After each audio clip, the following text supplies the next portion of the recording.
Soyez bénis, soyez abondamment bénis. Est-ce que tu peux dire à ton voisin, confie-toi en l'Éternel, compte plus sur l'œuvre de la croix. Vous savez, il y a une forte onction dans ce culte. Je prie que nous soyons très sensibles parce que le Seigneur a déjà libéré un grand vent angélique pour nous faire du bien. Pendant que nous parlions en langue, j'étais en train d'entendre dans ma langue que le Seigneur était en train de nous introduire dans le voie qui nous emmène vers le succès. Et le Seigneur disait, il n'introduisait pas les individus, mais les familles. Ça veut dire que la prochaine saison va toucher non seulement ta personne, mais aussi tes enfants, mais aussi ceux de ta famille, mais aussi tes sœurs, tes frères, parce que Dieu est en train d'introduire les familles dans le voie qui mène vers le succès, vers la guérison et vers la gloire. Soyez abondamment bénis. Je suis dans le livre de Ésaïe, chapitre 31, le verset 3. La Bible dit ceci. Tiens, on va lire juste la première partie. Ésaïe 31, 3, la Bible dit, l'Égyptien est homme et non Dieu. D'autres versions disent, l'Égyptien est un humain. Il n'est pas Dieu. Alors, le contexte ici, c'est que Israël est attaqué, il y a l'armée de Babylone qui l'assiège. Babylone est en train de l'assiéger. Qu'est-ce qui se passe? Israël va contracter une alliance, va faire une alliance avec l'Égypte, qui était une puissance à l'époque, afin que l'armée égyptienne le protège. Et c'est ça que Dieu ne voulait pas. Dieu voulait qu'Israël compte sur son armée, sur sa puissance. Mais Israël avait préféré compter sur l'armée de l'Égypte. Et Dieu est venu dire par le prophète que l'Égyptien là, il n'est qu'un homme. Il est qu'un homme, il peut changer d'avis. Et c'est ce qui est arrivé plus tard, lorsque Babylone est revenu pour attaquer Israël. Et ben l'Égypte n'avait pas défendu Israël et Babylone avait pris l'Égypte. Ce que j'aime dans ce texte, c'est que ce Dieu qui parle, il dit l'Égyptien est homme. Et le mot homme qui revient ici en hébreu, ce mot-là en hébreu veut dire Adam. Donc Dieu est en train de dire que l'Égyptien là est en réalité Adam. En fait, le message que Dieu veut faire passer, c'est quoi? Dieu veut la faire comprendre que la première personne qui a compté sur l'homme, c'est moi à la création. Dans Genèse, j'ai donné à Adam un travail de protéger le jardin. Mais un jour, j'ai été déçu. Quand je suis venu, Adam n'était pas à sa place de protecteur. Il est allé se cacher dans la création qu'il devait protéger. Donc moi, je connais mieux Adam que vous. J'ai déjà confié quelque chose à Adam et Adam m'a déçu. Ne comptez pas Adam, mais comptez en moi. C'est ce que Dieu est en train de le dire. La première personne à confier la protection de quelque chose, d'une vie, c'était moi. Et Adam m'a déçu. L'Égyptien, c'est Adam. L'Égyptien, ce n'est qu'un homme. Il peut tomber. Mais moi, je ne tombe jamais. Je n'ai ni commencé ni fin. Je ne joue jamais. Je suis le premier et le dernier. Je suis la toute puissance. Nous allons déclarer en ces termes. Dis avec moi, Père Céleste. Au nom de Jésus, je te loue. Je te remercie. Je te rends grâce. Gloire à toi, louange à l'Esprit Saint. Merci Seigneur, parce que moi, je suis devenu enfant de Dieu depuis le jour où j'ai confessé de ma propre bouche le Seigneur Jésus. Et j'ai cru dans mon cœur que Dieu l'a ressuscité d'entre les morts. Je suis sauvé, je suis enfant de Dieu, né de Dieu. Au nom de Jésus, ma vie, je ne la confie pas aux hommes. Ma vie, mon existence, ma santé, mon devenir, ma percée n'est pas entre les hommes, n'est pas entre les mains des hommes, mais entre les mains du Seigneur. Au nom de Jésus, il est écrit, j'ai mis une pierre de grande valeur, une pierre précieuse à Sion, comme pierre d'angle. Et quiconque s'appuie en elle ne connaîtra jamais les déshonneurs. Je ne serai jamais humilié. Je ne mourrai jamais. Je ne tomberai jamais malade. Parce que ma vie, ma santé, mes organes sont entre les mains du Seigneur. Tu es vrai dans ta parole. Dieu est vrai dans ta parole. J'ai confié ma vie en la parole du Seigneur. La parole du Seigneur est la base de ma foi et de mes actions. Au nom de Jésus, au nom de Jésus, il est écrit, si je t'oublie, que ma droite m'oublie. Il est écrit, si je t'oublie, que ma droite perde sa force. La droite du Seigneur, c'est la personne de Christ. Jamais, jamais, jamais, le nom de Christ sera humilié à cause de mon problème. À cause de mon problème. Mon problème petit devant les accomplis de la croix. Au nom de Jésus. Au nom de Jésus. Il est écrit dans Ésaïe chapitre 49, le verset 15 et 16. Une femme oublie-t-elle l'enfant qu'elle allait? N'a-t-elle point souci du fruit de ses entrailles? Combien même elle l'oublierait? Moi, je ne t'oublierai jamais. Tu ne m'oublieras jamais. Tu ne m'oublieras jamais. Tu ne m'oublieras jamais. Tu ne m'oublieras jamais. Tu ne m'oublieras jamais. Tu ne m'oublieras jamais. Tu ne l'oublieras jamais. Il est encore dit, j'ai gravé ton nom sur la paume de mes mains. Tes murs sont devant ma face. Ainsi je déclare que mon nom est gravé sur ta main. Les noms de mes organes sont gravés sur ta main. Les noms de membres de ma famille sont gravés sur ta main. Est-ce que tu peux citer ton nom qui est gravé sur la main du Seigneur? Cite les noms de tes organes qui sont gravés sur la main du Seigneur. Cite le nom de membres de ta famille. Le nom de Lunda est gravé sur ta main. Les noms de mes yeux, de mon cœur, mon poumon, mes reins sont gravés sur tes mains. Bijou est gravé, Apéry est gravé, Milor est gravé, Lucie est gravé, Alain est gravé, Prince est gravé, Grâce est gravé, Michel est gravé, Mathieu est gravé. Les noms de ma famille sont gravés sur la paume de tes mains. Mes jambes sont gravées, mes mains sont gravées. Chaque cellule de mon corps est gravée. Mon avenir est gravé, ma santé est gravée, mon mariage est gravé, mes enfants sont gravés. Au nom de Jésus, ta parole est la base de ma foi et de mes actions. Parce que tu es vrai dans ta parole. Je dis ce que je crois. Et je crois en ce que je dis. Et je le vois s'accomplir dans ma vie. Et c'est au nom de Jésus que nous avons ainsi déclaré. Amen. Oui, alléluia. Nous continuons d'acclamer. À tout donner celui qui a payé le prix pour nous à la croix. Oui, il est là en ce lieu et nous sommes ici maintenant afin de l'adorer en esprit et en vérité. Est-ce que nos acclamations peuvent monter devant le trône de sa grâce?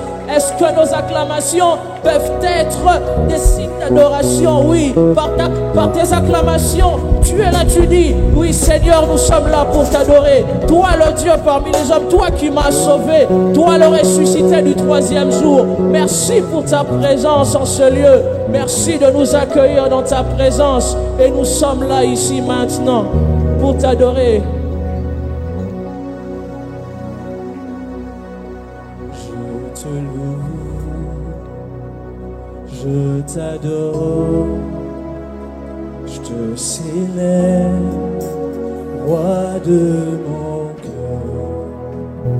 Je te loue, je t'adore, je te célèbre, roi de mon cœur. Je te loue, je t'adore, je te célèbre, roi de mon cœur. Je te loue, je t'adore, je te célèbre, roi de mon cœur. Je te loue, je t'adore, je te célèbre, roi de mon cœur. Je te loue, je t'adore, je te célèbre.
Motu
Yesu,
Aye,